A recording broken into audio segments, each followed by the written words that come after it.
अस्सलाम वालेकुम क्लास 2। आज का हमारा टॉपिक है रोशनी। बच्चों, जैसा कि आपको पता है कि सूरज रोशनी का सबसे बड़ा ज़रिया है, जो कि कुदरती ज़रिया है, जो इंसानों को अल्लाह ताला की तरफ से मिला है। इसी तरह रोशनी के और भी ज़रिए हैं, जैसे आग, बिजली और गैस। ये मसनूई ज़राए हैं जो इंसान ने खुद बनाए हैं। यानी जब हम आग जलाते हैं तो रोशनी पैदा होती है, लाइट ऑन करते हैं तो रोशनी होती है।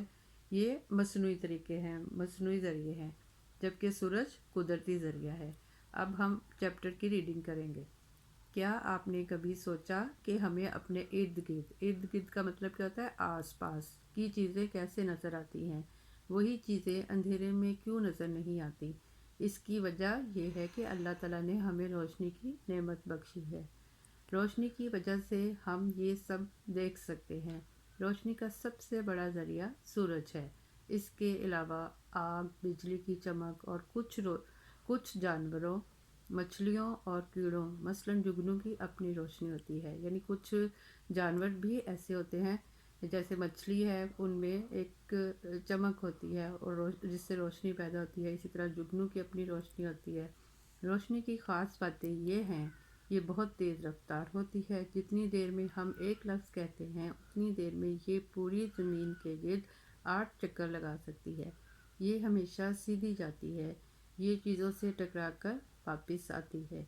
अब बेटा हम सवालात के जवाब बात करेंगे। हमें अपने इर्द गिर्द की चीज़ें किस वजह से नज़र आती हैं? हमें अपने इर्द गिर्द की चीज़ें रोशनी की वजह से नज़र आती हैं। रोशनी का सबसे बड़ा ज़रिया क्या है? रोशनी का सबसे बड़ा ज़रिया सूरज है। रोशनी की ख़ास बातें क्या हैं? रोशनी की ख़ास बातें ये हैं, ये बहुत तेज़ रफ्तार होती है और ये हमेशा सीधी जाती है, ये चीज़ों से टकरा कर वापस आती है। इंसान रोशनी के लिए क्या क्या चीज़ें इस्तेमाल करते हैं? इंसान रोशनी के लिए आग, बिजली और इसके अलावा जो अल्लाह ताला का कुदरती ज़रिया है सूरज, इन चीज़ों का इस्तेमाल करते हैं। बेटा इनके आंसर आपके सॉल्व सिलेबस में लिखे हुए हैं, वहाँ से आपने कॉपी पे करने हैं, लर्न करने हैं, लिखने हैं। ओके, अल्लाह हाफिज़।